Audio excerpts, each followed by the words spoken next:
stuck is normal. In fact, there are going to be multiple times throughout your life that you feel stuck. And what I don't want you to do is I don't want you to think that feeling stuck is a bad thing. I want you to change how you think about the experience of feeling stuck. So let me explain something about the way that your body and your mind work together. Your body and your mind are obviously in sync with one another, and your body is designed as a sophisticated system to be able to send signals to your mind when there are fundamental needs that are not being met. So let me explain some of these signals that your body sends every single day that you pay attention to and that you respond to whenever you feel these signals. So one, Oakley, yes. Okay, so someone just commented, so you can go through 1 to 25 mindset reset on your own. Yeah. Oh, yeah. You can. So there was a question that was asked. You can go through 1 through 25, the videos on your own. Absolutely. They're all on Facebook, or we have created a very handy playlist on our YouTube channel, Mel Robbins Live on YouTube. Very, very handy playlist for Mindset Reset. And you can do these at your own pace. You can do these whenever you want.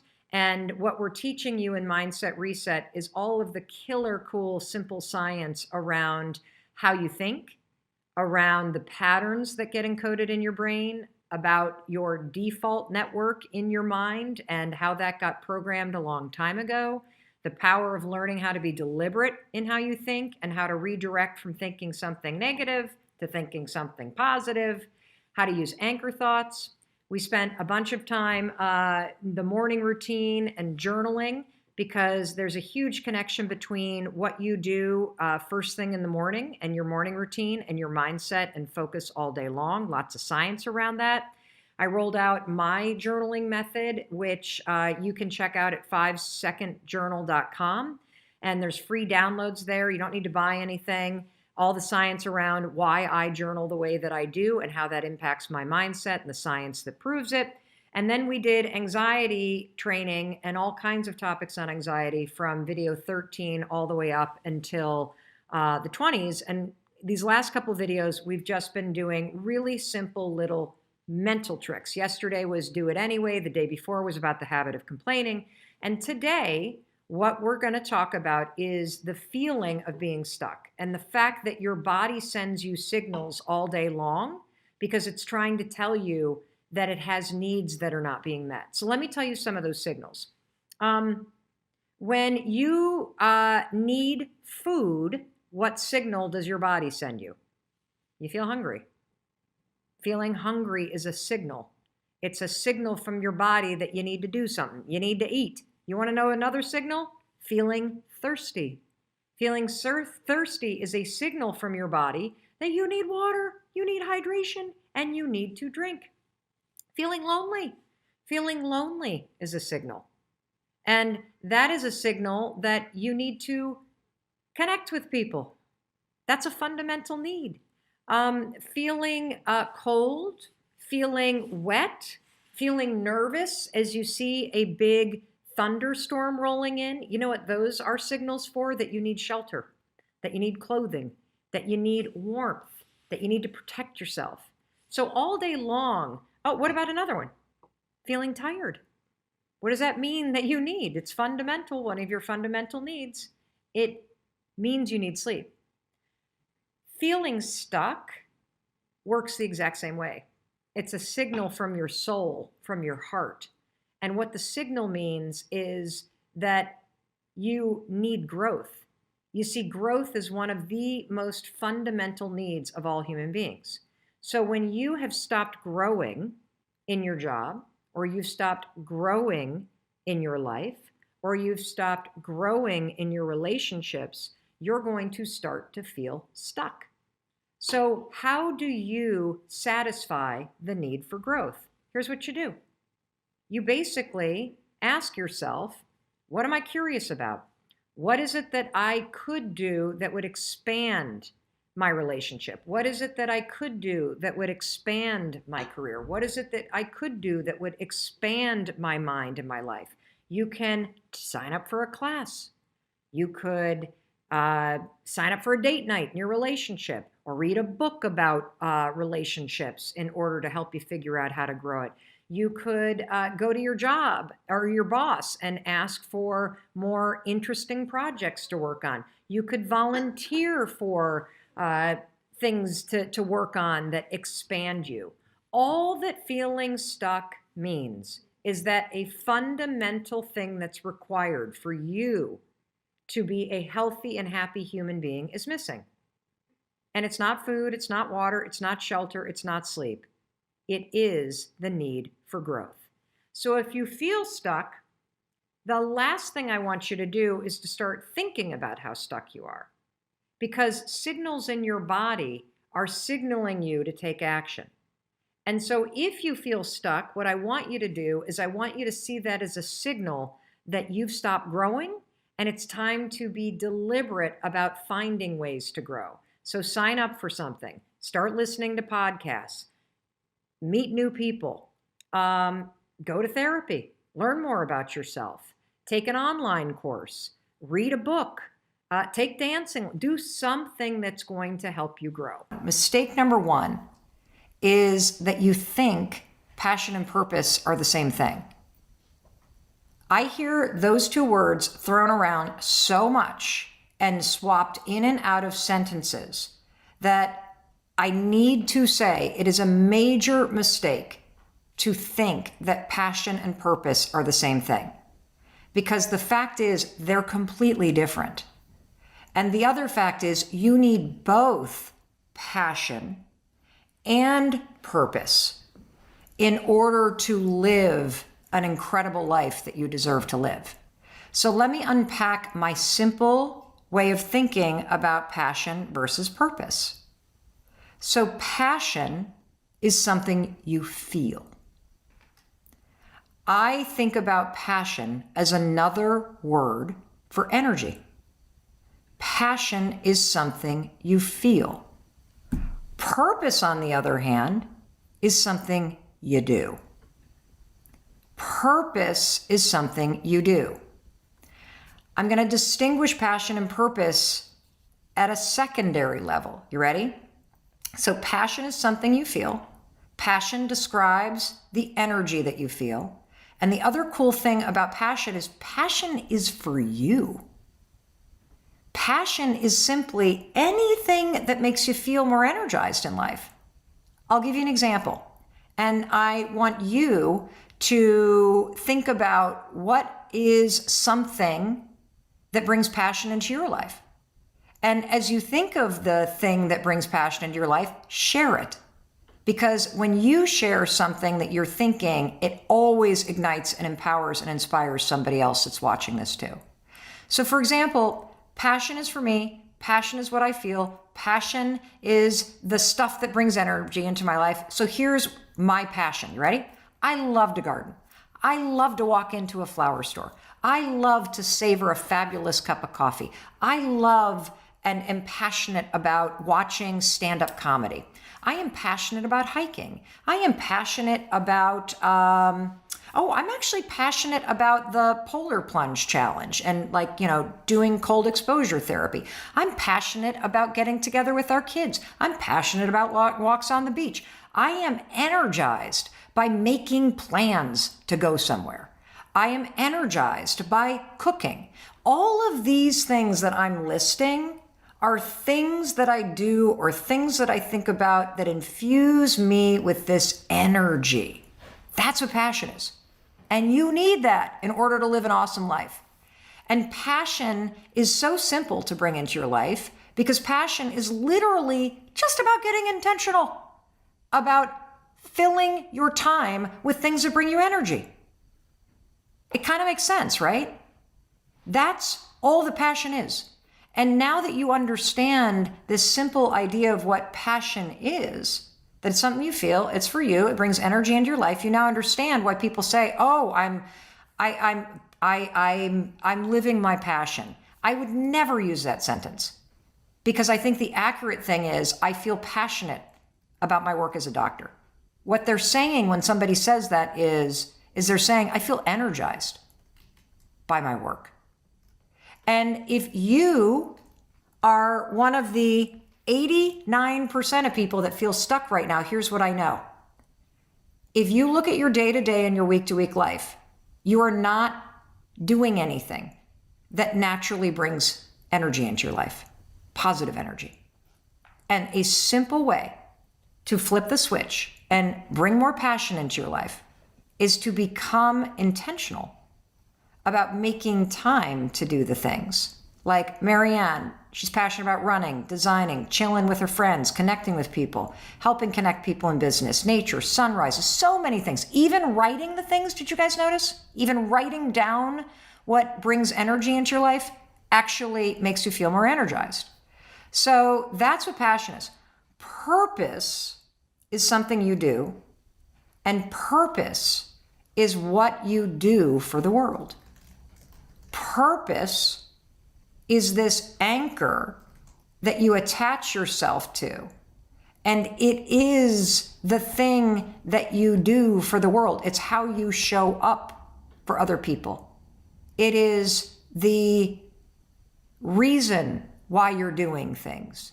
It's sort of like, I'm going to give you another example. We've got the anchor, because when you're connected to why you do what you do,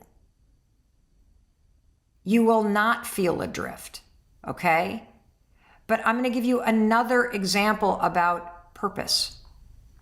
So have any of you ever had a situation where you're like near a body of water and you either have your dog or somebody else's dog, and that dog runs into the water or the pond or the river or the muddy stream or the swimming pool, and then they come out and they shake, shake, shake, shake, shake all over you, and the water spreads everywhere, right?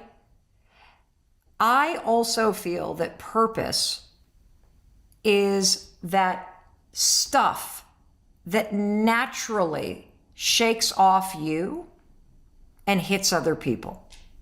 So I, for example, in the exchange that you just saw with me talking with Brendan, when Brendan's around me and he's like the dog shaking wet, what you get hit with is his purpose of serving, right? It just flies from the guy because it's what he gives to the world. And when you understand that purpose is just why you're doing something and how you're showing up for it, and the way in which you uniquely do it, that's your purpose. That's it. Passion is for you. Purpose is what you give to other people. So mistake number one is that you think they're the same thing. You use the words interchangeably. You're not quite thinking about the difference and why both are so important. Now let's jump into mistake number two. Mistake number two, I've sort of hinted at already. Mistake number two is you think you're just going to bump into it. You think that purpose or passion just kind of happens. That's not true. The biggest thing that people don't realize, myself included, is that it's something you have to be super intentional about. That when you wake up every day, you have an opportunity to bring passion into your life. You have an opportunity to decide how you're going to show up with a sense of purpose today. And this lack of intentionality is the reason why you feel stuck. It's the reason why you feel adrift. If you're on autopilot, if you're just going through the motions, if you're accepting good enough, if you're just barely surviving, you're not anchored to anything. And you're not going to just sort of float into what's meant for you. You need to have what I call a wake-up moment. You got to have a wake-up moment and go, I'm stuck and I'm sick of it. And being stuck, by the way, is a great thing. It's a wake-up moment because you just woke up and were like, you know what? I'm not feeling connected to something deeper here. I need to fix this. And so mistake number two is thinking you're just going to bump into it, that somehow staying on autopilot, blah, blah, blah, blah, blah. That's not going to happen. You got to make a decision that you're going to become intentional about infusing your day-to-day life with more passion, and that you're going to become intentional about aligning your focus, your attention, and your actions on something that you value. That's how it's going to happen. I wanted to talk to you about a mindset trick, okay? For those of you that don't know me, I struggled with anxiety for literally 30 years. And so do our 3 children. They've all struggled with anxiety at various moments. And my daughter used to have this word for it. It's called the what if loop. That when you get trapped in your mind, you start thinking about what if this happens? What if that happens? What if this goes wrong? What if I fail and somebody critiques me? What if this person judges me? What if that happens? What if they say this and I don't know what to say? What if my friends judge me? What if they think I'm weird? What if they think I'm silly? You can get trapped spinning what if thoughts all the time, okay? And so I want to give you a super simple trick that you can use to interrupt the what if loop. And it comes from both the research that I've done about having a high five attitude and empowering and encouraging yourself.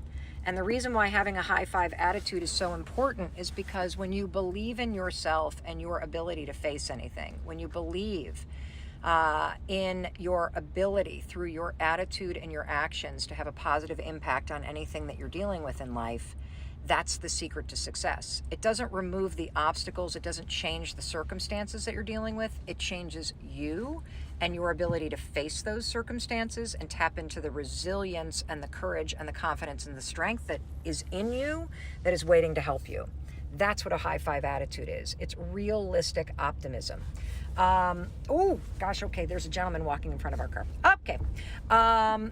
So I was talking with Jenny, who's got her camera aimed at me. Jenny Maloney, if you need a phenomenal photographer. Hussein, who is my favorite person, sorry, Tev, to drive. And our COO and my fabulous sister-in-law, Christine. So we were sitting here talking. Jenny literally decided 3 weeks ago? Yeah, about a month ago. About a month ago. That where she was living was sucking her soul dry. Mm-hmm. She'd been thinking about it and thinking about it. How many of you have been thinking about, is this the right place for me to live? Should I move? Should I try somewhere new? Even if it's just like, I don't like this apartment or this neighborhood or my roommates. Have you experienced this? I have been experiencing this for 5 years. Mm-hmm. Every time I would take off and land in a new city, I would allow my mind to wander. Could I live here? Could I live here? Is it Austin, Texas? Is it San Diego? Is it Nashville? You know, is it Portland, Maine? I even considered Portland, Maine. Yeah, it's cool. It's cool. So she literally decided 4 weeks ago to honor that feeling inside of her. And the second that you started honoring that feeling, like, maybe I should move, even though my family lives here, even though people are going to be upset, maybe we need a change. When you feel depleted, when you feel like every morning you wake up and you don't want to high five your life, that's a f***ing signal. That means you got to dig deep and figure out what you really want.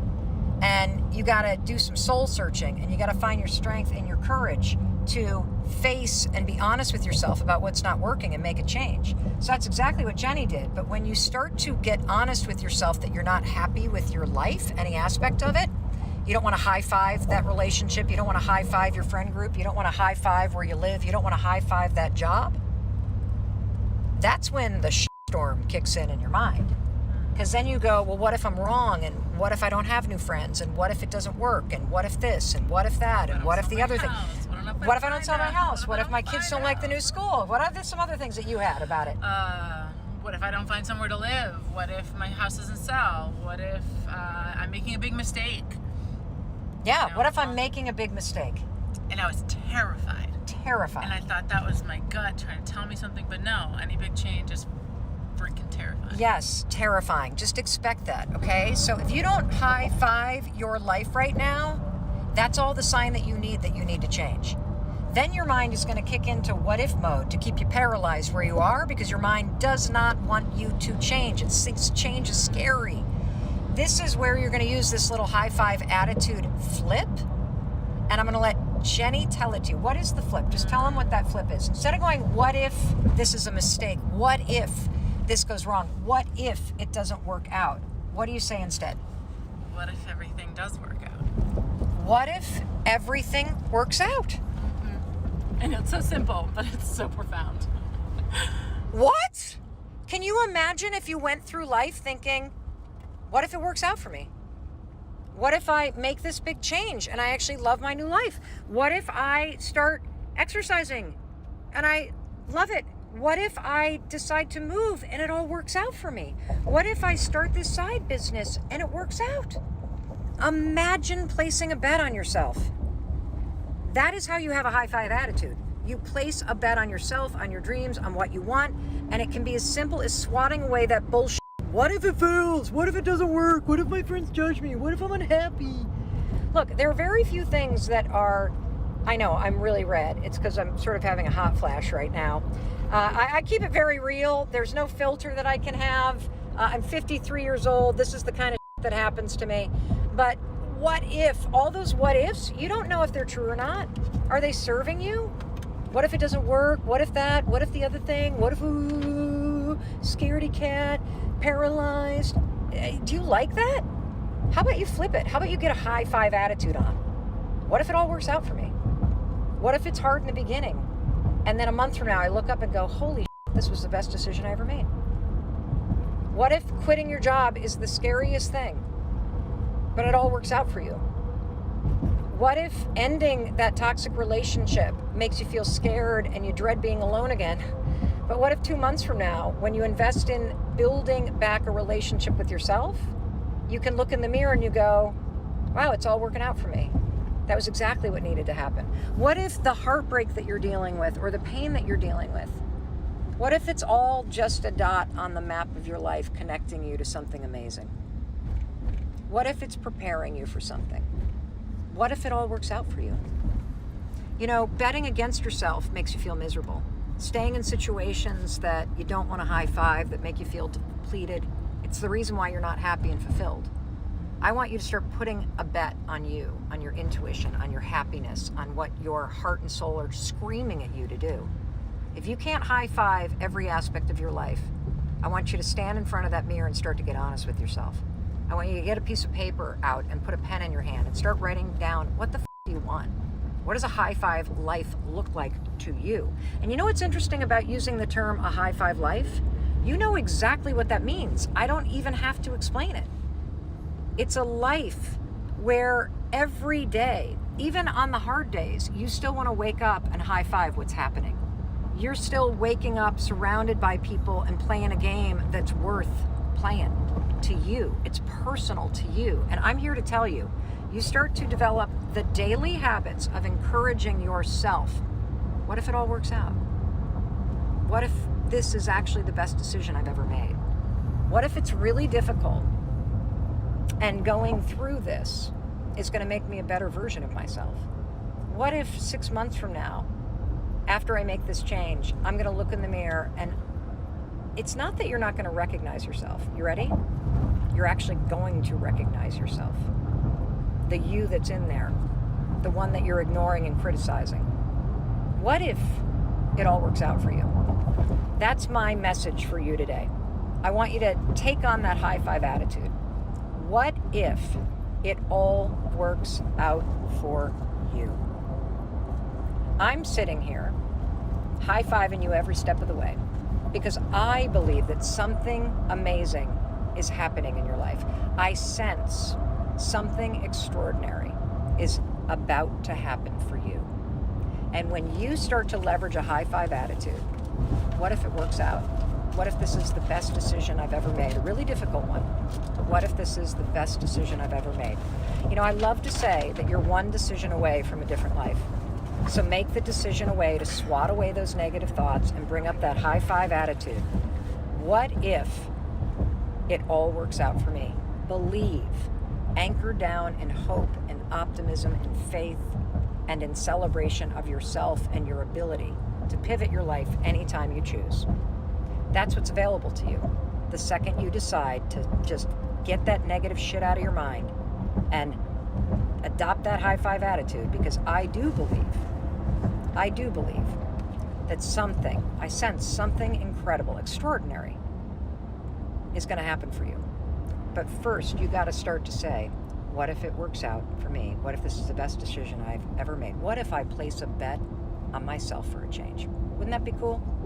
I think it would be. I literally quit my other jobs and I was like, I'm done. Yesterday you quit your job? Morning. And I literally texted Rob and all my friends. I was like, I'm diving in. Universe is hard work, faith. Let's go. Yeah. I'm no more it's just I don't have time. I'm like, there's no time except for everything you want to do, whatever. And I was trying to raise my vibration, and so I just came here out of the blue because I work I'm a producer here and I'm always around working. Right, but you weren't on staff yesterday. No, yes. and I had no idea what was going on here. I was just you know what, I'm going to a creative space. I swear to God. And then I sat down and I was and I heard your voice and I was like, oh my God, Mel, and I know Rob works with you. And the chapter was making me shake because it's everything affirming to me in that moment. And I was just what is going on? So 2 years ago, I landed at the Dallas airport and I get into an Uber. Now, I barely had a moment to say hello to the driver before my cell phone rang. It was one of the executives from Sony Pictures Television calling about the launch of my new daytime talk show. When I hung up the phone, Eduardo introduced himself and said, I can't believe you're in my car, and I've got to talk to you. And he said, I want to know how to become an Oscar-winning actor who will create opportunities for Black and Latino men in the inner city who also want to be actors. Oh, I love that idea, I said. And then I immediately asked him the most obvious thing that was on my mind. So, Eduardo, why are you in Dallas?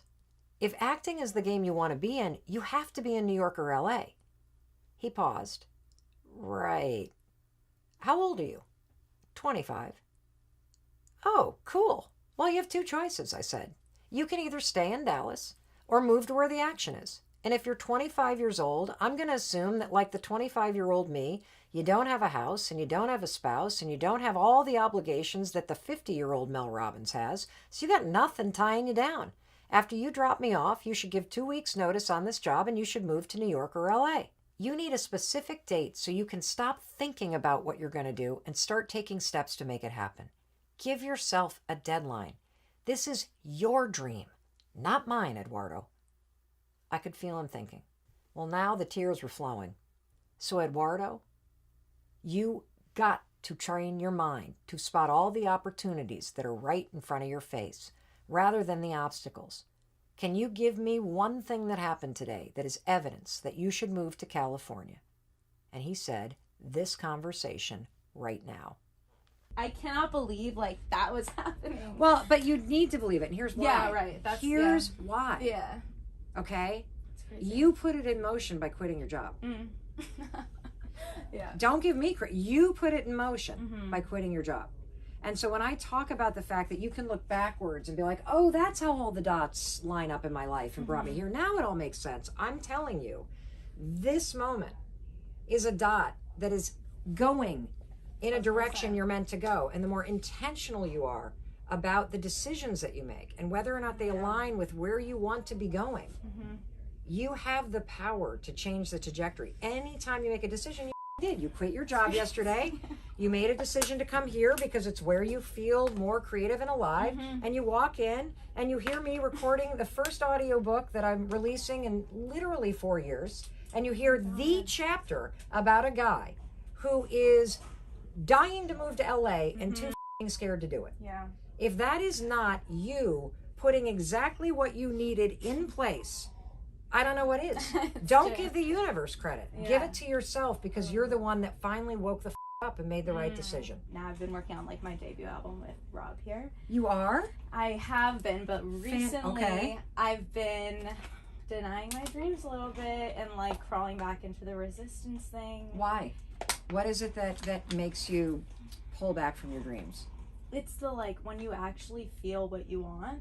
And you literally said it, which is why it's I was listening to chapter 10 yesterday, just through here, and it was when you take that in and actually feel it, it's it is overwhelming. It's so much that comes up that's scary. What comes up for you? Everything that, oh my God, what do I feel? Yeah, when you really allow yourself to believe that it could be you on that stage. It could be your songs that are having millions of downloads and moving people. What does that bring up for you? My freest self, my what what my soul kind of knows. I feel Yep. like I just need to believe it in this Yep. like world, but it's like I do believe it can happen. It's just like allowing it to. See, what I want to teach you is this. Mm-hmm. So you're absolutely right. When you allow yourself to envision the thing you deeply want the most. Like I have the same thing about launching a podcast.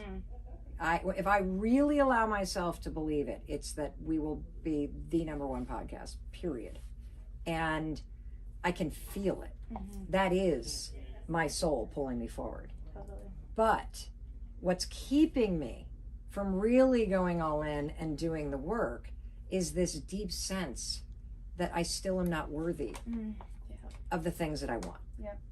And so the battle for you is not, well, for me, it's not with fear. It's with this opinion that I don't deserve to be happy, or I don't deserve and I'm not worth or not good enough to have something that magnificent. And that is what holds me back. Yeah. So how would you describe yours? That's exactly it. It comes down to like this like why can't, because it's like it's a big dream, it's a big freaking thing, it's the whole thing. He's been with me from the beginning doing this, but like it's a whole thing, and it's like you could, and I could get there, but I'll still feel this way. I feel like unless I like deal with it now, like you can have everything on, still feel like imposter syndrome or whatever. You always will, because what you're talking about is that resistance you're feeling is the distance between your life right now and the life you want. Yes, 1,000%. And so what I want to tell you is this is also kind of a mind. You ready? You might not actually ever have your album have 1 million downloads or change anybody's life. The point of doing it anyway is that there's something inside you that is supposed to come alive that currently dies when you don't put this album out. Totally. And so it's really not about the album. It's about giving yourself permission and having the self-worth and the self-love to let that part of you that's dying to be seen and heard come alive and be expressed. The album's the vehicle to do it. What happens to that album is irrelevant.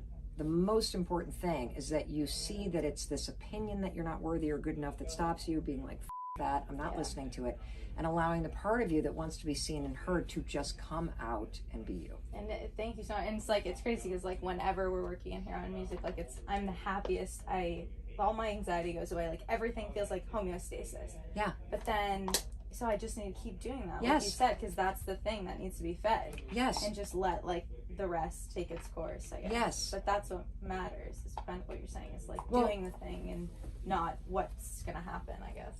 You have to let go of what's going to happen. Yeah. You have to. Yeah. Because otherwise, the thing that you love the most that makes you come alive becomes about achieving something rather than being the person, like being a state of being. Like it's not about the thing, it's about how you feel and how you're being. And music is what makes you come alive. So stop thinking about what is going to happen, right? Use that dream to make yourself come alive. But don't expect that to be the thing. You know, don't depend on it for your self-worth. Your self-worth is determined by getting up and showing up and doing the things that you're scared to do and that you love. That's how you're going to feel worthy, not by the number of albums that you sell. There you go. Oh, yeah. What are you Oh, my waiting God. You're amazing. I am a 55-year young mother of 2, grandmother of 6. And thanks. And just started a new business last year at 55. I'll be 56 this year. My question to you was, well, first a couple of things. You were sent to me, just like Tanya had mentioned. I am a God-fearing spiritual woman, and you were definitely sent in my feed from God, because, you know, there's times that people think I'm crazy and I say he talks to me, but they can think whatever they want. But you were sent because I had asked for, I felt like I was doing the business. It was becoming overwhelming. It was so much to learn. I am a interior designer. Loved it. Have been doing things over in my family, friends, clients' house since I was a little girl. I say about 8. So have always had the love for this. Styling and design is a part of my DNA. I am a hairstylist by trade, I love clothing it. designer by trade. I've done it all. but this was the one that stuck with me. I love doing this. But back to the original, I just felt like I was overwhelmed. I felt like I was stuck. I took a little time off from my classes. I'm certified stager and redesigner, and eased it into design now. But it's only been just made it a year with my business. My thing was about 3.5 years ago, I just drove up here to take my grandson to his appointment. He's getting ready to turn 16. So about 3.5 years ago, a big change was in my life. Once again, God set this thing up. I thought I was all ready. I'd saved up my funds. I thought I was getting ready to head to Paris. And Paris was rerouted. Paris was rerouted. I'm originally from Philly. I'm a Philly girl. And it was rerouted to the suburbs of Philly. And I didn't quite understand. So I left it in God's hands and he kind of showed me. So it was a point for me to bring my family together. Not just my grandchildren, because 4 of them live with me now. Mm-hmm. So I raised my 2 and now I'm raising 4 grands. So a little different. The trip to Paris didn't happen yet, but it's coming. It's coming because plus I'm going to Japan with Elena. So, you know. But I made a lot of changes, had to make a lot of changes, a lot of adjustments. And I still sometimes each day wake up not knowing how I do this, but I know it's definitely God embedded in me. My biggest thing was sometimes when I said I prayed for you and you came in my feed. And the reason I signed on to B School is because it was just the next dynamic that I had to learn. I needed to say, okay, I might not be a licensed designer, but I got this thing. Okay. And I've been doing this a long time and skills outranks any of them. I don't care what you say, but, Yes. So I was there with all of that, but then I'm like, okay, I need more marketing. I need, and this one company reached out to me and literally they were like, okay, we can get you up and rolling, interior design, and it'll be 12,000. Do you have it tomorrow? No. Yeah, right. No. Okay. No. Right. Well, you know how that How went. old's your oldest grandchild? 6. Well, he'll be 16 in May. Excellent. So is he the gentleman that was sitting next to you? Yes. No, he listens to you. I have him listening to you. What's his name? Jaden. He just went in the building though. So Jaden is your head of marketing. Yes. I just made him that this week. You want to hear something? Yeah, tell me. I said to him, I need an assistant. And this is a business that I'm building as a legacy. I need an assistant. You're 15, get ready to turn 16. And there's a reason why you're not getting these jobs because you need to be right here. So I'm going to give you some work and we'll allot, an amount for you to get paid. And I need your assistant. And he was like, well, yeah, I'm my mom. So I'm mom to the second power. So I said to him, listen, well, I'll work out a price for you. He was like, no, you don't have to pay me. Oh, no. You must be paid. You must be paid. So we just literally had that conversation yesterday. Okay. So here's why I'm saying this. The reason why I'm saying this is because what you need is not somebody else that can market you. You need somebody capturing the stuff you're doing. So you need photos of the things you're staging. You need before and afters. You need, the company Studio McGee? Oh, very well. Mm-hmm. Well, you know that her husband was in digital marketing. Okay. Yes. So she had a small little business. Right. And he started helping her market. And so I want you follow her already. Mm-hmm. I also want you to follow a woman by the name of Amber Lewis. Amber Lewis. And the reason why I am just telling you these two, and they're really big names. So I'm going to drum up a couple other folks that are kind of more in the 100,000 followers. Okay. But there's a couple different things, like your Instagram account is your business because you are showing people photos of your work. Right. You're showing people before and after staging companies. Whenever you are hired by a real estate agent to come in and stage something or an event planner to stage an event, you're to tag those people because then they're going to repost it. Right. And then people see your work. The other thing that I want you to talk to your grandson about is that just like we were talking with Scarlett's business about Shopify. Yeah. Shopify enables you to sell products that you don't have in a store. So for example, do you ever use, for example, do you know Visual Comfort, that lighting company? No, I'm not familiar. Well, there's like a lighting company called Visual Comfort. It's a big, okay. But most of the major brands these days will drop ship, meaning this. Oh, yeah. Let's say that you have a favorite couch that you use all the time. And every time you photograph it, right, you can put it into Shopify so that your Instagram photo, you can tap it and click directly to buy it. And I just learned about Shopify with Maria. And they're not going to, you don't, in some cases, you can pass them directly. Like, for example, I am an affiliate on Marie's course. It's the first time I've ever done it. I'm not launching a business course. I think she does a phenomenal job with her content.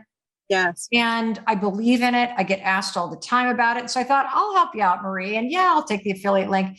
And for any business, you guys, you can literally on Instagram in the photo, I could probably find a florist that if I took a photo of this, posted it on Instagram, put it into Shopify, you could tap and click and order it. And I would earn commission from that. That is what Shopify does. I do have some of that with my classes and with my schooling in that, the trades and so I'm definitely going to be on Shopify. That's yes, the bet. That you need to do a Shopify integration with your Instagram account, number one. And I can send you, will you send them to Top Figure, Amy? My guys that are in Minnesota.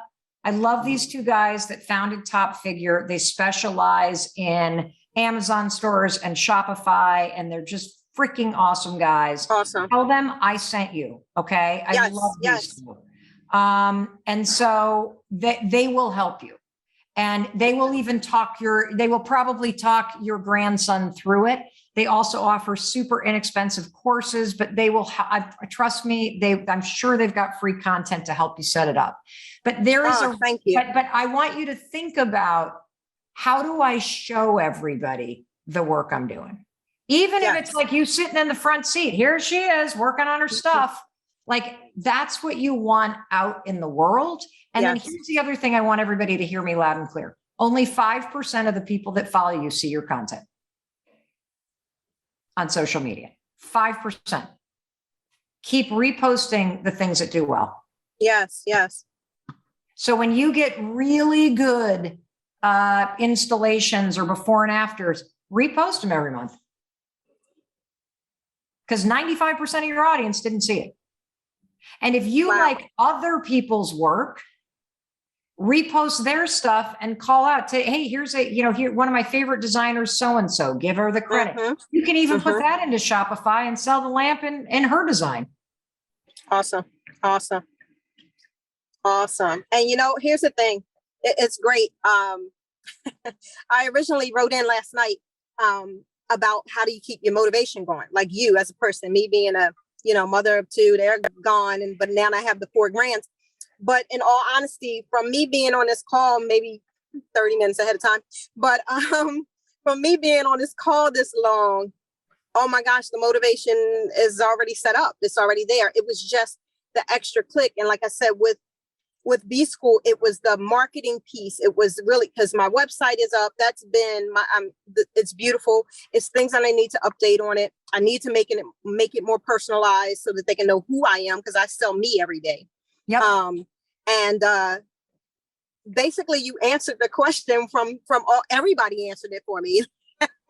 Think about your Instagram as your HGTV channel. Gotcha. Now that I can do. There's no doubt in my mind you can do that. Like, it's about because when you're in business, everybody, think about your channel as your outbound. This is your TV show. This Right. is your billboard. This is your whatever genre you're in. This is your event. In terms of if you're a coach and you want to be a motivational speaker, every time you post something, Mm-hmm. you are advertising what you do and who you are in the world. Think Definitely. about it from an outbound standpoint. And the second that you get into your mind that that stuff that you're posting is not for friends and family. Exactly. If they like that stuff, great. But if they don't, no big deal. Because you are putting it out so that people who are looking for that can find you. Last night, I came down to New York City because I have a good friend that was launching a book. You may know her if you are a Peloton fan. You know Tunde, right? Beautiful Tunde. Well, she released her first book, and last night at the Gramercy Theater, I was the person that interviewed her for her book, and she sold out the theater. There were just standing room only. So many Peloton fans, so many folks that follow my work, and literally the entire New York City Peloton instructors, they all showed up in full force. And what was so amazing about last night is it reminded me of the power of being up to something. I want to just pause right there. I want to pause and ask you a question. When's the last time you felt excited because you were up to something that was either cool or it was new or it was exciting? You know, I think about times in my life when I was up to something. It's like those moments of anticipation.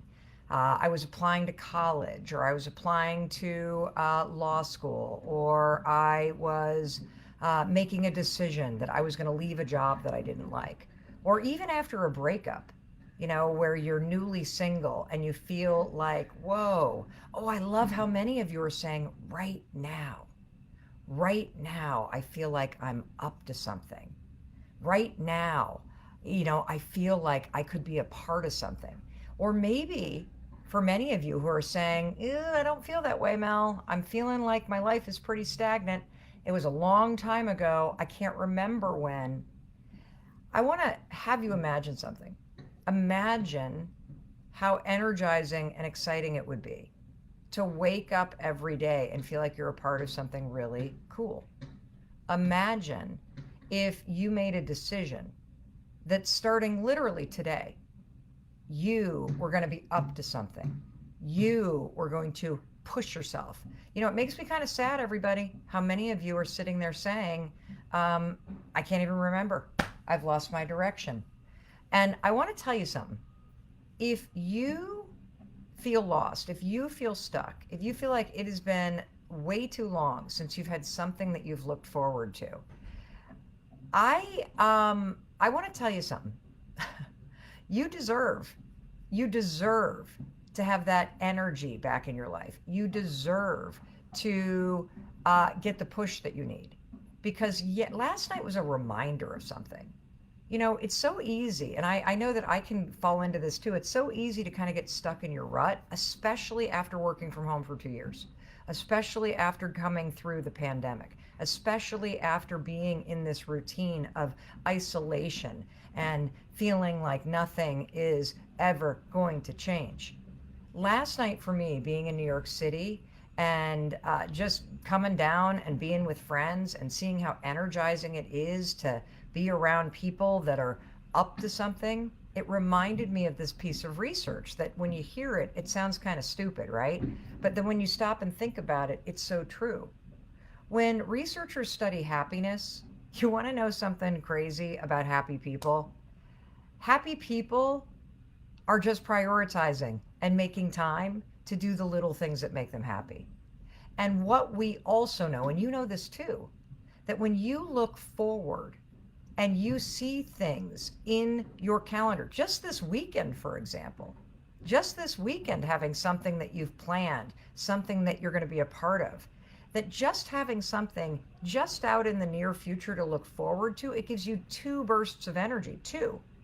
Number one, the planning of it makes you think about it, right? And as you anticipate it and you anticipate what something is going to be like, you get this burst of energy. And then the doing of it makes you feel energized and excited again, okay? And so last night, when I came down here to New York City to support my friend Tunde and be a part of her big event here in New York launching her book, just thinking about the fact that it was coming up made me feel excited and energized. And being there made me feel excited and energized. And so for those of you in particular that feel stuck, that feel like it's been forever since you've been up to something, that feel like you're in a rut or lost, let me be the thing that you're excited to be a part of. Let me be your coach. Seriously. And for those of you that feel like, oh my gosh, Mel, I'm starting to do cool things. I'm starting to feel like myself again. I'm starting to like shake things up. I'm done with that divorce. I'm done with that job. I am done because the kids have moved on and I'm going to sell the house or flip the house or I'm going to start that business. Let me be the rocket fuel that makes this next chapter the most exciting chapter of your life. And what am I talking about? I'm talking about a brand new 5-week coaching experience. It starts Monday.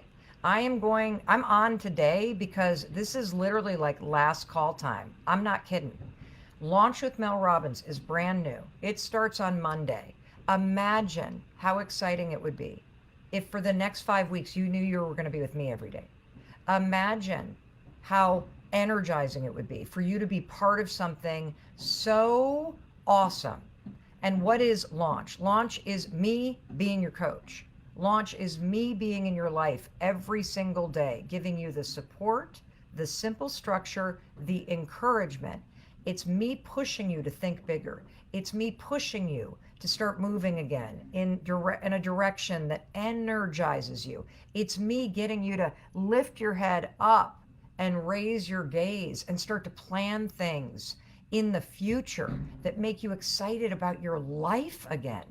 It's me as your coach between now and June 13th. That's right. Imagine how different your life would feel if I were in your coach, helping you create a life that made you feel like you were up to something. Imagine how different you're going to feel if on June 13th, you've been up to something and a part of something that is so energizing. And look, this is risk-free. Seriously. Try it for 2 weeks. If you don't feel any difference after doing everything I'm asking you to do for 30 minutes a day or less, you don't feel any difference, you can get your money back. Seriously, it's risk-free. But it's not going to be here forever. We close this on Sunday. This is last call, everybody. Stop thinking about what you need to do and get things in motion. The second you sign up, melrobbins.com/launch, you are going to be up to something. You are going to have made a decision that shifts the direction of your life. You are going to have put 5 weeks of the most energizing thing that you've been a part of in years. And also, you're going to start getting all kinds of stuff from me. And you're going to be part of a community that's already popping off. If you love Peloton, if you love the energy of live events, if you love feeling like amazing around positive people, holy smokes, everybody. This is already a community that's popping off, because what happens when you commit to doing something for your own growth is you naturally turn in a new direction. And when you do that with a group of people and me as your coach, holy cow, it's like being at a dance party for your life. And this is going to go down for 5 weeks.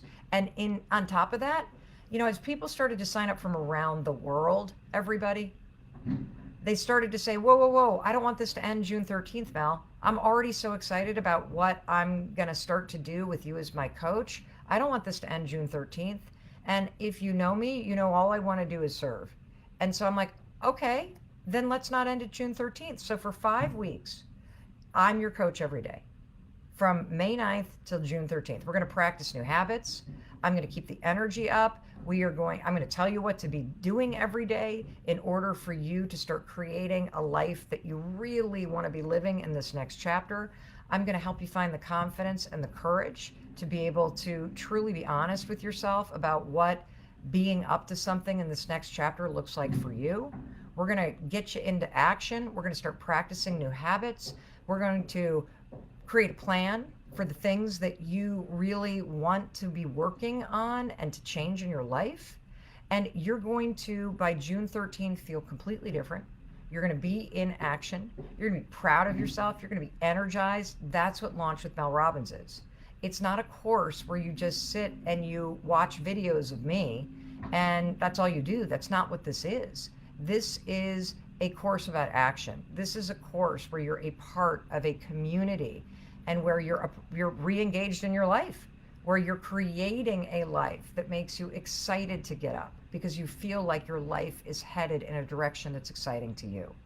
So on top of the daily coaching from now till June 13th, I'm going to be doing a monthly live coaching session with just this group all the way through September. So you're going to have me as your coach through September. And this is super important. This is risk-free, everybody. Risk-free. Try it for 2 weeks, okay? There are 2 payment plans. If this is something you can't afford, don't do it. But if you know that you need this, if you know that you deserve to feel excited again about your life, if you are tired, everybody, of feeling stuck, feeling lost, feeling just directionless, if you are really wanting this exciting group and energy, this is for you. And I want to thank whoever it was that just said, could you all stop complaining about the fact that I'm charging for this? I agree. I put out 17 pieces of free content a day. I have read my book cover to cover for free on YouTube. 99% of the things that I do, everybody, are free to you. If you can't afford this, don't do it. 14 years ago, I was nearly bankrupt. I couldn't pay for groceries. If you can't afford this, do not do it. But please do not show up on a live stream and complain about the fact that I am charging for a 5-week coaching experience when I have cleared the decks in my business to be able to focus on the people that sign up for this program exclusively. That's just not cool. If you need free content, go to YouTube and subscribe. Literally, we put out a new video every single day in order to support you. Subscribe to our newsletter, which is also free, and it goes out once a week with links to all kinds of stuff that can help you. If you're in the United States or Canada, subscribe to our texting platform, which costs a lot of money for me to run, but I do it for free because I want to give you encouragement. If you can't afford it, don't do it. But please don't show up here while watching a free live stream and complain that I am charging for a premium coaching experience where I'm going to be in your life for 5 days. And if that bothers you that I'm saying it this directly, then you definitely don't want me as your coach. Because when I get into coaching mode, there's a lot of stuff that I say that you don't want to hear because you need to hear it, okay? And a lot of the complaining that you're doing or the things that make you go, that's what's holding you back. If you're ready for some tough love, if you need a kick in the rear end, if you need Mel Robbins to tell you to pull up your big girl or big boy or big whatever panties and start facing your issues head on and start clearing away the crap that's been holding you back, then you better jump into Launch. Because if you could change your life on your own, you would have done it by now. And if you are changing your life on your own, that's amazing. Share your secrets with all of us. But I personally find that it's really easy to get into a pity party. It's real easy to sit and stay stuck where you are. It's real easy to sit there and lick your wounds and complain about how things never go your way and feel sorry for yourself. But at some point in time, you got to wake up and you got to realize no one's coming to save you. And at some point, you got to find the courage to start investing time and money into yourself and your own growth. And you got to get serious about putting positive people in your life. You got to get serious about putting somebody in your life like me who is going to push you through your fear and through your self-doubt and through your complaining and through your scaredy cat mentality and push you through that so that you can launch into a chapter where you really feel excited about what you're doing. What was incredible about last night with Tunde is she put that event on herself. She didn't sit around and wait for somebody else to do it for her. She didn't know what she was doing. She was just like, you know what? I'm going to make a decision. I'm going to launch myself through this fear and uncertainty into possibility. And that's what's available for you, everybody. That's what's available for you. So here's the deal. Launch is closing on Sunday. Do not wait. Aren't you tired of waiting for your life to work out? If you want things to change, then change things. Okay? That's how it works. Jump in. Jump in. The program starts and you launch forward the second you commit. Try it for 2 weeks. If you don't feel different, if you've done all of the things that we've asked you to do, if you've been a part of the community, if you're watching me coach you every day, if you're trying the little things that I am telling you to do based on research and science in order to feel happier and more in control, in order to learn and lock in new habits that are taking you away from what is keeping you stuck and that are pushing you to be the most powerful and energized and happy self. If it's not working within 2 weeks, no problem. Get a refund. You're out. You tried it risk-free. What do you got to lose? Nothing. You got everything to gain. I'm the best kind of expert. I learned this shit the hard way. Yes. By having to figure it out to save my own ass. And that's why I am so successful, because I don't talk down to people. And I'm not some doctor that is diagnosing you. I am shoulder to shoulder with you, dealing in the shit of life and confronting my own patterns of trauma, my own patterns of anxiety, my own patterns of feeling unworthy, and just sharing all the shit that's working for me. And that's the genesis of all the work that I do. My gift is taking super complicated topics like how your brain works and distilling it down into super sticky and simple ways to apply it and to use the stuff to change your life. And you had to teach yourself that because you were looking for the knowledge when you hit rock bottom? No, I couldn't get my ass out of bed and my kids were missing the bus and I was basically an alcoholic who was heading towards divorce. Oh, how did that happen? Former life coach. Yeah, that's the person you want to hire. How did that happen? Well, what ended up happening is life was going really well. My coaching business was decent. Like, it was great money and I was always very busy. And my husband came home after getting laid off one day in 2006 and said, I don't want to go back to work. And I'm like, was there like a trust fund that was part of this program that I was not aware of? Because you not working was never part of it. Are you still married to him? Oh, of course, yeah. Okay, just making sure. Yes, okay. Doesn't sound like of course right now. Okay. And his name is Christopher Robbins. No. Yes, I swear to Cute. God. Yeah, super cute. Okay, go on. So you were like, what? Yes, I was like, what? And so he explained that he'd been miserable for a long time and he wanted to pursue his dream. Oh, what had you How been old- doing? Like finance? Business development for tech And startups. how old were your kids? Oh my God, all the math. Sorry, Oh my God. young. Yeah, you could say Hold under on. 10, under... Well, they were 10 years ago. It was 10 years ago. Oh, yeah. was it only 10 years ago? So They were 10, like 10 and under. So 10 under. 3 Okay, kids, 10 under and under. 10. Okay, because that's another stress on top of... Oh my God. You know what I mean? Because you've got to provide for these people in college and course. things and houses and bills. Oh, that and, gives me anxiety just So thinking about that. he basically says that, and we were not in the stage where we had money put away. Like, Right. we're paying the bills. Yeah. Bring in the kids. check, pay the Not bills. stage Bring in the yet check, either. pay the bills. Damn, shit. You better not say So that. he says he wants to open a pizza restaurant. Shut up! A pizza restaurant? Yeah, that was basically my reaction too. So I'm like, Fucking hell. You know, this kind of scares me a little because Mark always says we don't have good pizza in Toronto. Yeah. He's from Massachusetts, and I don't know, he went to school in Philly, and he said that there is better pizza, whereas this town has no pizza. He's going to do this to me. So then what happened? this was actually a little bit longer ago because I was pregnant at the time, which only made it worse. So I'm like, oh, this is great. Are you so I'm kidding me? pregnant and I have my own business and you're now gonna open a pizza restaurant and I'm gonna fucking kill you. I'm just picturing it. And you're pregnant. It makes it so much better. So here's Or a worse. great piece of advice somebody gave me because I was like the raging bitch from hell for 2 months Yeah.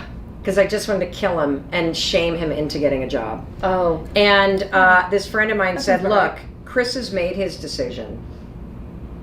You need to now make yours. What does that mean? That means, are you going to get on this train that's left the station Or get out. and be his biggest cheerleader? Or are you going to be the raging bitch that he did this in spite of? That's really good. So then what happened? But you hear that advice, right? Yes, Like, you no, kind of- I know. you kind of can't have just sit there to- and resent them. You have to You make gotta a choice. jump And on I'm board. assuming that. I made the choice that I'm just going to grit my teeth, and he'd walk in the door and I'd want to strangle him and I'd be like, and you guys find a location yet? And how's the fundraising going, you know? And eventually it just started to work. They were working really hard. They raised a little bit of money. They got the first one open, and I'm the first one to admit I was wrong. Like, the first one was a wild success. 40 seats, little place in Belmont, Massachusetts. There was a line out the door opening night. And so what do you do in success? Oh, you go all in. You cash out the 401k. You cash out the kids' college savings. You take a home equity line because that's free money. And you then ask all your friends and family to jump in. And you go try to open the second and the third. In other towns? I'm feeling anxious for you. I'm feeling anxious for you. And sweating so here. the second one, and one out of, if you open a bunch of restaurants, 1 out of 5 will fail. Okay. So the second location was the dog. Oh. And it was also majorly over budget, so that by the time they got it open, it had chewed into the funding for the third, which they had already signed a lease on. By the way, this was now right around 2007 and 2008 when the recession hit. Oh my God. So the recession hits, the bottom drops out of the stock market and the housing market, people stop going out to dinner, and we find ourselves $800,000 in debt. The liens hit the house. You have a new, the you have repossession a new baby, notice I'm assuming. are coming. The new baby's now a year. We can't pay for groceries. I pull my kids from town soccer because we can't pay the $120 for town soccer. My dad sends me a check so we could pay the mortgage for the next 2 months to stave off the bankruptcy. I mean, it was, and I find myself so completely just blindsided by shame and embarrassment and anger and everything that I can't get out of bed. Like, the way that I dealt with the breakdown was to either scream at Chris or drink. And I would throw back 5 or 6 Manhattans a night and fall asleep in the chair in the living room. And the kids would wake me up in the morning. I mean, it was a disaster. What was your husband saying at that time? He was avoiding me like the plague, because what happens for men is that for women, there's a tremendous amount of pressure on us to look a certain way Yeah. and to be caretakers and to put everybody first. I know what you're going to say. And for men, it's about providing. Totally. And so if you're not providing, it hits you at the core of who you are as a man. Totally. They feel the exact same pressure around success and money because that's what society has told them matters. And so what happened is I got to this point where I could see the divorce coming. I could see that we were about to lose the house. I could see the family being torn apart. And You saw it from the bed in your own despair, I right? could just see this is what's coming. Were you not seeing clients anymore? Oh my God, I hadn't seen clients in like 2 years. There had been a small detour. I had done something else. Yeah. And then that little startup went under, so I found myself not. So you were both out of work. He's still trying to keep the restaurants going. I'm working 120 hours a week. I'm now unemployed and barely holding it. The kids are missing the bus every day. I'm hitting the snooze alarm 4 or 5 times a day. I'm drinking away my problems. I've stopped calling my friends. I'm hiding like crazy. It was awful. Awful, awful, awful. And so I'll never forget, it was a Monday night. It was in February. And I was sitting in the living room of our house, and have you ever hit such a bad moment in your life that you give yourself a pep talk? I feel like I talk to myself often. We talked. This was one of those It's a big talk. I'm sitting there. All right, Mel. Tomorrow, girl, you got to get this together. You have got to fucking get out of bed. You have got to look for a job. You've got to stop yelling at Chris. You've got to call your friends and tell them what's going on. You've got to stop drinking. That's kind And of crazy you knew crying, that, though. No, that you That's had your out strength that like everyone loud. didn't show up at That's your house crazy that you knew with an that. intervention. That's not normal. forcing you. That's not normal. But see, I think most everybody has that. I guess in they them. can't always hear it. I think they say it. They don't know how. You see, I'm a how brand. I'm not a why brand. I am a how brand. There's a lot of people that'll talk about the whys and the this and the. I am how. And so I literally was like, and by God, when that alarm rings tomorrow morning, you have got to fucking get out of bed. and get those kids on the bus. And then all of a sudden across the television screen, a rocket ship launched. And it gave me this crazy idea. I thought, okay, maybe if I launch my ass out of bed, maybe I'll beat the depression and anxiety and the fear that's taking over. And now, I had 4 Manhattans, so it could have been the booze too. So, I thought you were going to say you decided you're going to be an astronaut. Yeah, and I so was like, and here's the thing, and this is where all my work comes into. This is where everything was born, was in this moment on a Tuesday morning outside of Boston, Massachusetts, 10 years ago. The alarm rings, okay? Alarm rings. 10 years ago. Yeah. This book has only been out for 3 years. So the alarm rings, and this is the thing that I believe. You are one decision away from a different life. I agree. And all change happens in a 5-second window. That's it. A 5-second decision is how you change it forever. And I'm going to explain this. Yeah, I think you need to. I think our viewers are so lucky to have you here, because you're like speaking to women we hear. I have said this in every podcast, that they feel like they're not enough and that they are stuck. And so you're like, you are not stuck, and this is how you get out of it. Yeah, you're not. You have patterns that are broken, but you're not broken. And so if you understand the patterns that are broken, and you start to use I'm going to tell you. Okay, good. Thank you. And you use the 5-second rule to break any pattern and replace it. Go. So what happens is that morning the alarm goes off, right? And I immediately, when the alarm went off, I immediately had that moment where I'm like, I need to get up, and I remembered the rocket launch. Now here's the thing. That moment when your intuition or your guilt or your whatever it is that whispers to you or screams at you, that's like, you should speak up, you should go to the gym, you should not do this, you should get out of bed, that is your wisdom. That's the call to change. That's the power inside of you. That's the greatest you. Right there. It fucking talks to you all day long. It's like an alarm that goes off inside of you. We don't fucking listen to it. That's why you don't feel good enough. That right there is because you're not fucking listening to yourself. Because you don't know how. Because nobody's ever taught you. So let me tell you how. So the alarm goes off. I hear myself think, I need to get up. But then what do? Instead of doing what your wisdom and your intuition is telling you, you fucking think. You talk yourself out of it. And you start to think about whether or not you're going to listen. And within 5 seconds, first of all, the automatic part of your brain takes over. So you now are going to spin in the patterns from the past. I'm not good enough. I'm not worthy. I don't want to. I don't feel like blah, blah, blah, blah, blah, blah. What happened for me is I should get up, and then I'm like, I start to think about it. And as this 5-second window opens up in your mind, what comes in is anxiety. What comes in is depression. Self-doubt. What comes in is self-doubt. It's like opening a window in a bedroom and the cold air comes in. And within 5 fucking seconds, you're no longer thinking about the change. You've already gone down the road of the fear. Oh my God. And so if you can close the gap in that 5-second moment from your intuition telling you do it and your fear telling you not to, boom, you will fucking win every time. I'm so passionate about this because I'll tell you some of the results of what's happened. So I can feel myself reaching for the snooze button because now this part of my brain is taking over, and it's a pattern to hit the snooze button, and the depression and the fear and the, this is not how, why is it going to matter anyway? And I don't feel like it.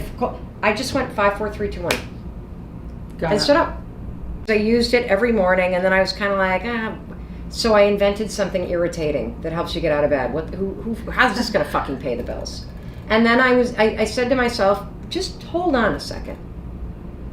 Why don't you pull this thing out every time today when you hear yourself say you should do something and you don't fucking feel like it? I'll tell you what, I used it 73 times that day because I believe that most of us know the thing we're supposed to do next, and we're avoiding it like the plague. And so, for example, I walk in the kitchen, I see Chris, the initial reaction is want to kill him. But the truth is, what I really want is to save my marriage. I love the guy. Yeah. I know he didn't try to do this. No. Right. I know he's doing his best. Yeah. 5, 4, 3, 2, 1. I settle myself down. I'm able to speak to him from a place of like love instead of anger. I see the phone. I need a fucking job. 5, 4, 3, 2, 1. I'm picking up the phone. I see my sneakers. I know I should be exercising. 5, 4, 3, 2, 1. I'm out the door for a walk. How God, that long? must have been a How busy long day. was the change? Like, okay, so Yeah. this was 10 years ago, and how quickly did we get to? Like, I know it was 10 years, but when did you become a source of trust versus For people? Yeah. Oh, God. Probably 5 years later. Because I used this to change my own life. I didn't tell Yeah. anybody about this. No, I mean, how do you talk about this? I mean, it's literally like, oh, you guys want to explode your business and be happier than count to 5. I'm out. The podcast's So- over. I'll see you later. Well, we have a podcast, and I think our success of our businesses because we have the gift of not thinking, and that's very hard for us to describe to people that we're not up here ever we don't overthink ourselves. We don't analyze ourselves. We go. When we started the business to make money, and a brand partner, the very first one ever, was like, well, how much would it cost to sponsor your little event? We went like this. Let's count to 3. No, we went 5, 4, 3, Yeah. 2, And 1. then one said one said 1,000 and one said 3,000. Then we You're like, immediately went 2,000. 2000. You know, like that's awesome. what's And a then week- they were like, okay, we're like, fuck, we left money on the table. Next time it's 3. So we don't think, but I think for most people they get so in their It's head. hard for them to listen But to that's that why wisdom. you're growing so quickly. I'll tell you why, because it's riveting to watch somebody who is in alignment with themselves, I know. where there's no hesitation with just saying what's there for you. Like listening to your own wisdom, right? Instead of having all the clouded conversation. Yeah. Do Just go. you believe most people can get there? Yes, You do. 1,000%. Oh, it's so hard for them. Doesn't have to be. I know, but they make it so hard for them. So they Depends don't how much you want to suffer. I know, right? But I feel like sometimes when you hear people talk and you want to tell them all of this stuff and just do it like this and do it like that, and it's like it feels like they're so far from it. Like, do they need so much therapy to get to a where place they where are? they can see it like we do? Well, I What if mean, they can't afford it? well, I Read think the book. that therapy is a fantastic thing. Okay. This is a wonderful place to start. Yeah. But the best change is to change your behavior. Yeah. And the 5-second rule is how you do it. See, you can talk all you want about what you're going to do. Mm-hmm. But if you don't know how to make yourself do it when you're scared, when you're full of doubt, when you think you're not worthy, when you're anxious, when you don't feel like it, you're not going to.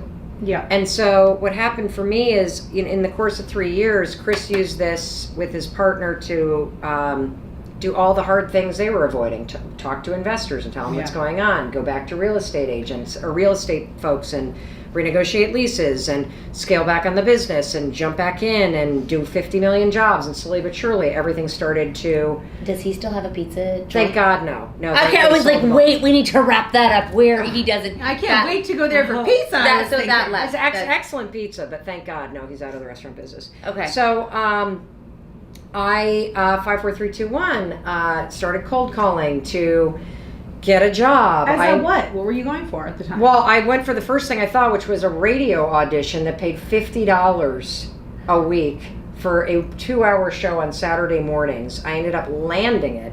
Even though you were a lawyer, you didn't want to go back to that? No, I had been done practicing law for a long time. I was just like, you nah, must have been so much school to just throw it hated away. being a lawyer. Oh. Hated being a lawyer. Well, I love being a public defender, but I hated being a lawyer in a law firm, law firm. Oh, okay. So and that show got pretty popular, and then it became a weekday show, and Did then they that pay you show more? got a little bit on the weekend, not much. So And then this it is became weekend, you say radio? yeah, So you would go every weekend and have a like a 2-hour talk radio show and they just gave it to you. in Boston. Well, I had to audition. $50, yeah. And then What I was went your- and worked as a consultant in a tech firm because I had done a lot of coaching in startups. And so I went back to a tech firm and started doing some coaching and started pulling it together. And so that show went from weekdays to being syndicated weekdays to winning a big award. And then CNN saw that I won the award, and this was right when the Trayvon Martin murder happened, and I, with my criminal defense background, did a ton of commentating. So here I am 20 years, reaching back to the stuff that you left behind, realizing, oh my God, this is now part of the journey that makes me so good at commentating on television. You aligned yourself and you took off. So I find myself in 2011, so we're still talking 9 years ago, everybody, where they do the first ever TEDx conference. Yeah. And a friend of a friend of a friend told the person that was curating that I'd changed my jobs more than, an ABBA concert, has a costume change. Right. And so I get asked to give a talk on career change. First speech I'd ever given in my entire life. I walk on stage and have a 21-minute long panic attack. Okay, I was gonna say, were you like freaking, like, because Freaking it's the like fuck you're out. like, you just like, I walked on and did a TED talk. But the and words this still thing. came out clearly? Sort of. Through the neck rash Mm-hmm. and the talking a million miles Okay, an hour. I just have to. I can't. I have to stop you for a second. So it sounds like you're a doer. You don't think too much. You just go. Not You're anymore. like, I need to put a step in. I need to do a foot. I need to step. I need to walk. Even though you were super uncomfortable, Yeah. you were like, I'm going to do this because you don't talk yourself out of doing it. Basically, is what. Well, I got really stuck in that when I hit the breakdown moment because I was doing too much thinking Yeah. and not any doing. And so I give this talk. It was not about the 5-second rule. I had never told anybody about the 5-second rule at this point. That was your own I'd been secret. it was my own little secret thing. But Was your I toolbox. literally forgot how to end the talk. You And forgot so- how to end? The TEDx talk, yeah. So I literally, with a full-on neck rash, look out at the audience, completely forget what I'm supposed to say, and go, by the way, there's this thing I do. Oh, I call it the 5-second thank rule. God. Found something. The moment you have an instinct to do something, you got to move in 5 seconds or your brain will kill it. And I leave the stage. I think nothing of it. I go back to my life. A year later, somebody puts it online. A year later, 2012. So we're talking 8 years ago now. Who put it online? I have no idea. Okay. And it starts to take off, and it gets about 1 million views. It's got almost 24 million now. So you saying it, or they said it in their own words? Like, like it Her. was it you You. saying? No, it was my talk. It was your talk. Okay, perfect. Just curious. And yeah. so then people start reaching out on Facebook going, I saw that talk you gave in San Francisco. Now I'm busy at CNN. I'm busy living my life, living my best life. I'm like doing my thing. And I'm like, what the hell are they talking about? I had no idea that this was even online. And so people start to ask if I would like to come speak at conferences. About the 5-second rule.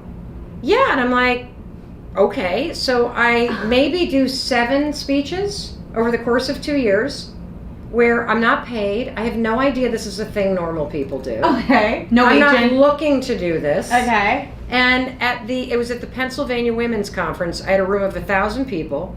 The speech is nothing like what I do now because I became the most booked female speaker in the world. Drop the mic. $75,000 for an hour speech. Yes, girl. And I'm not the least bit embarrassed to say that. No, I no. like, you need to own your fucking success. And I deserve every dollar, if not more. What was And your, I could be booked 365 days a year. I am that good. What is your husband? Love What is it. your husband at this point when you start getting successful? Thank God he had his own nervous breakdown, left the restaurant business, got sober for 2 years, became a yoga instructor, and is a stay-at-home dad who now runs men's retreats. God bless you, Chris Dude, Robbins. you guys, oh my God, you need a show about your life. Shut up. He's And it a is- yoga teacher? Yeah, he is the single best thing that's ever happened to me. What? And I will tell you right now, and women, listen to me right now. Stop denying your fucking ambition and stop putting your ambition on your partner. Every single Say that. conflict. What do you mean? Like you're Yeah. stop putting your ambition on your Women partner? are trained to be nice. We are not trained to be ambitious. We are not trained to go out there and make a lot of money and build things. We are trained to build people up and take care of them. Crazy. And there is something wrong with you. You're a bitch. You're aggressive. You're bossy. You're this bullshit. Bullshit. I literally was on my husband all the time about his career because I am the one that has all of the ambition in the world. Right. And when the universe reset our marriage, we fell into the right roles in our marriage. Chris is a caretaker. He's a deeply spiritual human being. Wow. He is an incredible parent.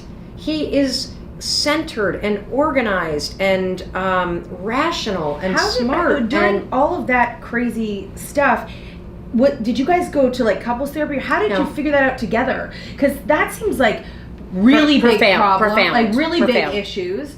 when a lot of people have smaller ones and they don't even know how to get through it. I think a lot of it is we had both done a ton of personal development before all this had happened. So both of us had done landmark education as students for a while. Okay. We, had listened to all of Tony Robbins tapes. Oh. We had both been in therapy for other things. We had read a bazillion books, listened to the greats. I mean, So you guys are on the same page we in had that a area. foundation. That doesn't protect you from having a major breakdown, by the way. No. It just gives you tools and a language that you can use.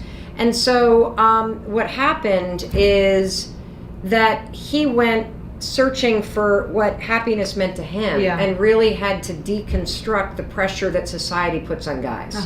Particularly when you have a super successful dad and you feel like you're supposed to do that too. That's hard. And then all of a sudden you're not successful and the thing that you did And failed. success is different levels, right? Of Success course. is different meanings and different, like... But even that takes wisdom to know. No, I know, That's but not just I mine. think that a lot of moms are like, I'm just a stay-at-home mom. I'm like, if that's what you love, do it. If Of you're course. great at being a stay-at-home mom, do that. There's Of no... course. It's no because... You don't, Of course. I'm sorry, I'm success having is- a hot flash. It's bad. Oh, shit. Oh my god, I love it! I know. I sweat in my sleep. Is there a problem? No, not yet. How old are you?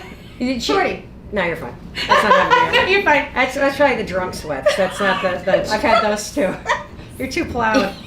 A little marijuana will take care of that. We're working on that. Trying We're to working master on... the right dosage All right, for so that. you success shit. Okay, so then So, what happens? so thankfully, here's what happens. So somebody comes up to me at the Pennsylvania Women's Conference, what an irony, and says, oh my God, I was in your room, you're really great. I'm a fellow speaker. Can I ask you a question, speaker to speaker? I said, sure. She goes, did you get your check yet?